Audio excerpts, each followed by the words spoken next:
இது ஒனி நியூஸின் இன்றைய பிரதான செய்திகள். செய்திகளை வாசிக்கும் நான் கனிஷ்கா குணபாலன். முதலில் தலைப்புச் செய்திகள். அச்சு ஊடகத்திலிருந்து டிஜிட்டல் தளங்களுக்கு மாறும் டமீடியா நிறுவனம் புதிய ஊடக திட்டங்களை அறிவிக்கிறது. சுவிஸ் கார் காப்பீட்டு கட்டணத்தில் தேசிய அடிப்படையில் வேறுபாடுகள், வெளிநாட்டினருக்கான காப்பீட்டு நிலை என்ன? சூரச்சில் அங்காடி ஒன்றில் பெண் ஒருவரின் சடலம் கண்டுபிடிப்பு, 23 வயதான ஆண் ஒருவர் கைது. சூரிச்சில் ஒரே இரவில் பல திருட்டுகள், 4 கொள்ளையர்கள் கைது. ஃப்ரைவக் போலீசாரால் தேடப்படும் சபவுசனைச் சேர்ந்த மோட்டார் சைக்கிள் ஓட்டுநர்.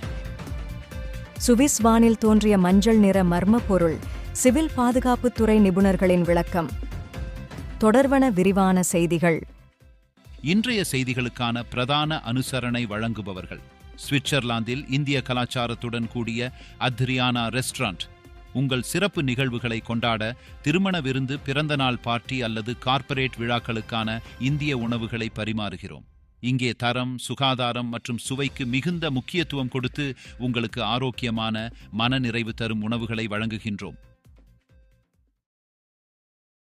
ஊடகப் பயன்பாட்டின் வேகமான மாற்றம் மற்றும் விளம்பர நிலைப்பாட்டின் மாற்றம் காரணமாக சுவிஸ் ஊடக நிறுவனமான டமீடியா அச்சு ஊடகத்தில் இருந்து அதன் கவனத்தை முழுவதும் டிஜிட்டல் தளங்களில் மையமாக்கியுள்ளது.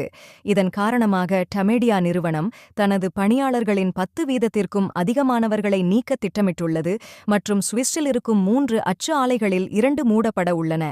இதனால் 1800 பணியாளர்களில் 290 பேரின் வேலை நீக்கப்பட உள்ளது. அத்துடன் தனது வணிக மாடலை லாபகரமாக மாற்றுவதற்காக தனது 4 வலுவான பிராண்டுகளின் டிஜிட்டல் உள்கட்டமைப்பை மேம்படுத்துவதற்கு அச்சு திறனை குறைக்க விரும்புகிறது.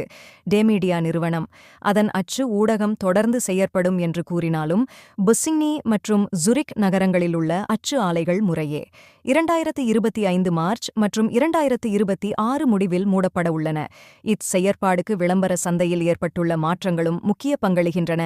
இது தொடர்பாக டமீடியா நிறுவனம் பதிலளிக்கையில், டேட்டா சார்ந்த தனிப்பயன் மார்க்கெட்டிங் வளர்ச்சியுடன் பல விளம்பரதாரர்கள் பாரம்பரிய ஊடகங்களை விட்டு டிஜிட்டல் தளங்களில் பார்வையாளர்களை அடைய முயல்கின்றனர். இதனால் பாரம்பரிய சேவைகள் வருவாய் இழப்பை சந்திக்கின்றன. அத்துடன் இந்த வேலை நீக்கங்கள் குறித்து டமீடியா நிறுவனம் பொறுப்புடன் செயல்பட முன்வருவதாக அதன் CEO ஜெசிகா பெப்பல் கூறியுள்ளார். சுவிஸ் கார் காப்பீட்டு நிறுவனங்கள் வாடிக்கையாளர் தரவுகளை பயன்படுத்தி விபத்து ஏற்படும் சாத்தியத்தை மதிப்பீடு செய்து அந்த விபத்தை சரிசெய்வதற்கான கட்டணத்தை கணக்கிடுகின்றன. இதற்கு சாரதியின் வயது, பாலினம், அவர்கள் வசிக்கும் இடம் மற்றும் அவர்கள் வாகனம் ஆகியவை முக்கியமான காரணங்களாக உள்ளன. இத்துடன் சாரதியின் நேஷனலிட்டி கார் காப்பீடு செலவில் பெரிய வேறுபாட்டை ஏற்படுத்தக்கூடிய ஒரு முக்கிய காரணம் என்பதையும் கண்டறியப்பட்டுள்ளது. சில வெளிநாட்டு குடியிருப்பாளர்கள் சுவிஸ் குடிமக்களை விட அவர்களின் கார் காப்பீட்டுக்கு அதிக கட்டணம் செலுத்துவதுடன் சில வெளிநாட்டவர்கள் குறைவாக கட்டணம் செலுத்துகிறார்கள். இந்த கண்டறிவுகள் 85,000க்கும் மேற்பட்ட ஆன்லைன் கார் காப்பீட்டு மேலாண்மையின் அடிப்படையில் உள்ளது.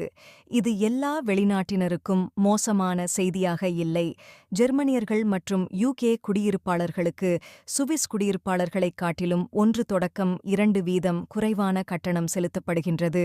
ஐரோப்பிய ஒன்றியத்தில் பல காப்பீட்டு நடைமுறைகள் தடை செய்யப்பட்டுள்ளன. 2012க்கு முன்னர் காப்பீட்டு நிறுவனங்கள் ஆண்களை விட பெண்களுக்கு குறைவான காப்பீடு கட்டணத்தை வசூலித்தன. இப்போது அந்த நடைமுறை அங்கு தடை செய்யப்பட்டுள்ளது. இதேபோன்று கார் காப்பீட்டு கட்டண வேறுபாட்டை ரத்து செய்ய வேண்டும் என்று மக்கள் கோரிக்கை விடுகின்றனர். அங்காடி ஒன்றில் கொலை செய்யப்பட்ட நிலையில் பெண்மணி ஒருவரின் சடலம் இருப்பதை சூரச்சின் நகர போலீசார் கண்டறிந்துள்ளனர். இக்கொலையுடன் தொடர்புடையதாக சந்தேகிக்கப்படும் 23 வயதான ஆணொருவர் போலீசாரால் கைது செய்யப்பட்டுள்ளார்.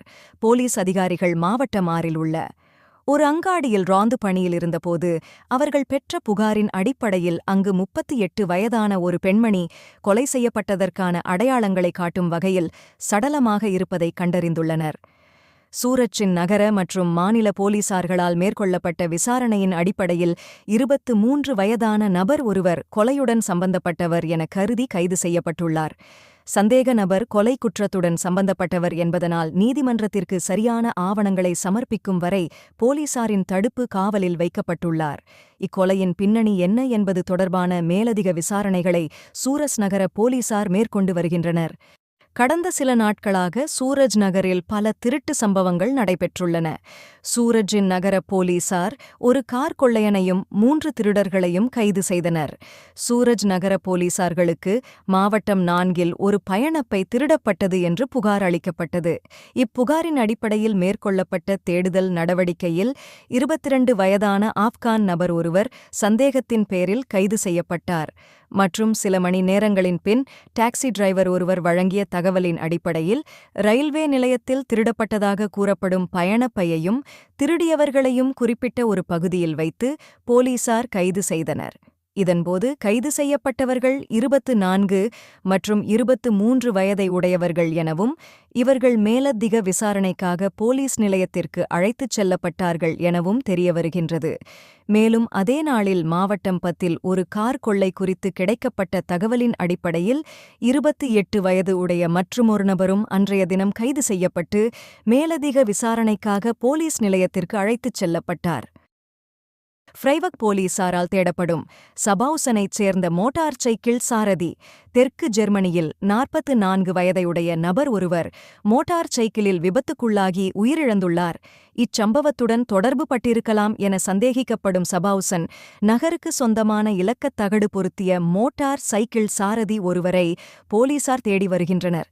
சந்தேகிக்கப்படும் சபவுசன் இலக்கத்தகடை கொண்ட மோட்டார் சைக்கிள் சாரதியும் விபத்து நடந்த அதே எல் 149 வீதியில் பயணித்ததாக தெரியவந்துள்ளது.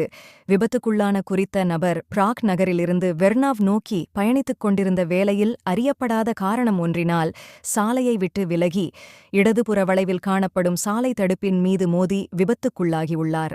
இதனால் பலத்த காயங்களுக்கு உள்ளான நபர் சம்பவிடத்திலேயே உயிரிழந்தார். இச்சம்பவம் தொடர்பில் இதுவரை மேற்கொள்ளப்பட்ட விசாரணைகளின் அடிப்படையில் விபத்துக்குள்ளான மோட்டார் சைக்கிள் சாரதிக்கு முன்னர் அதே பாதையில் பயணித்த சபவுசன் நகர இலக்கத்தகடை பொருத்திய கவசாக்கி மாடல் மோட்டார் சைக்கிளில் பயணித்த நபர் ஒருவரை போலீசார் தேடி வருகின்றனர். சுவிஸ் வானில் அடிக்கடி தோன்றும் மஞ்சள் நிற மர்ம பொருள் பேசுபொருளாக மாறியுள்ளது.